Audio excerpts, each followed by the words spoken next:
കേരളം ഭരിക്കുന്ന CPM എന്ന രാഷ്ട്രീയ പ്രസ്ഥാനത്തിൻ്റെ സകല വൃത്തികേടുകളെയും ന്യായീകരിക്കുന്നവരെ നമ്മൾ കമ്മികളെന്നാണ് വിശേഷിപ്പിക്കാറുള്ളത്. സാമാന്യ ബുദ്ധിയുടെ സകല സീമകളും ലംഘിച്ച് ഇത്തരം ന്യായീകരണങ്ങളുമായി രംഗത്തെത്തുന്നവരെ നമ്മൾ അന്തം കമ്മികളെന്നും വിശേഷിപ്പിക്കാറുണ്ട്. ഇത്തരത്തിൽ കേരളത്തിലെ ഏറ്റവും മുതിർന്ന അന്തം കമ്മി താനാണെന്ന് തെളിയിച്ചിരിക്കുകയാണ് CPM പോളിറ്റ് ബ്യൂറോ അംഗമായ A. വിജയരാഘവൻ.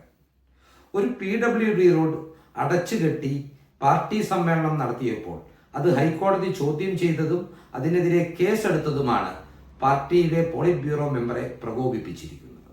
ഇതിനെതിരെ അദ്ദേഹം ഒരു പൊതുവേദിയിൽ നടത്തിയ പ്രസംഗത്തിന്റെ ചില പ്രസക്ത ഭാഗങ്ങൾ നമുക്കൊന്ന് കേട്ടു നോക്കാം.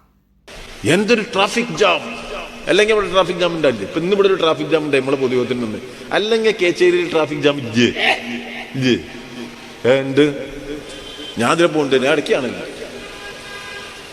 10 മനുഷ്യൻ എത്ര സ്ഥലം പോരെ? 10 കാർ പോകാൻ എത്ര സ്ഥലം വേണം? നിങ്ങളൊന്ന് ആലോചിച്ച് നോക്കിയേ. അത് ആരും പറയുന്നില്ല. ഇവരെല്ലാവരും കൂടി കാർ പോകേണ്ട കാര്യമുണ്ട്. നടന്നു പോയപ്പോരെ എന്താ പണ്ടൊക്കെ നമ്മൾ നടന്നു പോയില്ലേ? ഇത്ര കാർ വേണമെന്ന് നിങ്ങൾ ആരെയും ചോദിക്കണ്ട, ആരും ചോദിക്കില്ലല്ലോ. എന്നാ ഇത്ര വലിയ കാർ വേണോ? അത് വേണം. എന്നാ ഒരു കുഞ്ഞു കാർ പോയപ്പോരെ. ഇവന് ഏറ്റവും വലിയ കാറ് പോകുമ്പോ അത്രയും സ്ഥലം പോവല്ലേ? മെല്ലെ അങ്ങനെ ഉരുട്ടി പോണ്ടാവും. അമ്മായിമ്മേനെ കാണാൻ പോകും. ഞായറാഴ്ച തിരക്ക് കൂടുതലാ. കാറൊക്കെ എടുത്തിനെ അമ്മായിമ്മേന്റെ വീട്ടിക്ക് പോകുക. അങ്ങനെ വർത്താനം പറഞ്ഞു സല്ലപിച്ചു. അത്യാവശ്യത്തിന്റെ പോക്കാൽ വളരെ കുറവായിരിക്കും.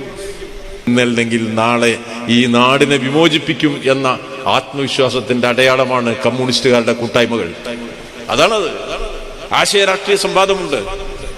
ഒരു സമൂഹത്തിൽ പലതരം സമരങ്ങൾ നടക്കേണ്ടതുണ്ട്. പ്രത്യയശാസ്ത്ര സമരം വേണം, ആശയ സമരം വേണം. ആശയ സമരത്തിന്റെയും പ്രത്യയശാസ്ത്ര സമരത്തിന്റെയും രാഷ്ട്രീയ സമരത്തിന്റെയും വേദിയാണ് കമ്മ്യൂണിസ്റ്റ് പാർട്ടിയുടെ സമ്മേളനങ്ങൾ.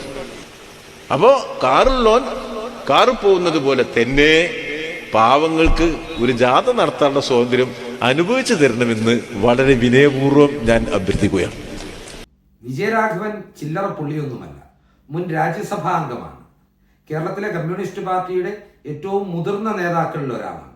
അദ്ദേഹത്തിന്റെ ഭാര്യ ബിന്ദു ടീച്ചർ കേരളത്തിന്റെ ഉന്നത വിദ്യാഭ്യാസ വകുപ്പ് മന്ത്രിയാണ്.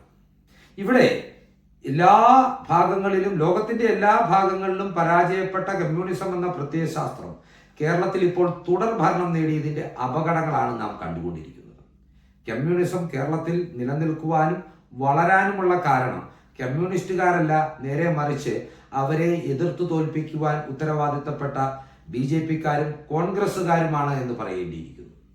മൂന്നാമതൊരു തുടർഭരണം കൂടി പിണറായി വിജയന്റെ സർക്കാരിനുണ്ടായാൽ എന്തെല്ലാം അപകടങ്ങളാണ് കേരളത്തിൽ നടക്കാനിരിക്കുന്നത്, എന്തെല്ലാം ദുരന്തങ്ങളാണ് കേരളത്തിന് സംഭവിക്കാൻ പോകുന്നത് എന്നുള്ളതിന്റെ ട്രെയിലർ മാത്രമാണ് വിജയരാഘവൻ ഉൾപ്പെടെയുള്ള നേതാക്കളുടെ ഈ പ്രവർത്തനങ്ങളും പ്രകടനങ്ങളും. ഇതിനെതിരെ ജാഗ്രത പാലിച്ചുകൊണ്ട് അടുത്ത തിരഞ്ഞെടുപ്പിൽ ഇവരെ തോറ്റു തുന്നം പാടിച്ചില്ലായ്മ ചെയ്തില്ലെങ്കിൽ അന്തം കമ്മികൾ അവരാധിക്കുന്ന നാടായി കേരളം മാറും. ഇവിടെ ബംഗാളികൾ മാത്രം അവശേഷിക്കുന്ന ഒരു സ്ഥിതിവിശേഷം ഉണ്ടാകും. അത് ഉണ്ടാകാൻ ഇടയാകാതിരിക്കട്ടെ എന്ന് ആഗ്രഹിക്കുന്നു, പ്രാർത്ഥിക്കുന്നു. ഈ ചിന്തകൾ നിങ്ങൾക്കായി പങ്കുവയ്ക്കുന്നു. നന്ദി.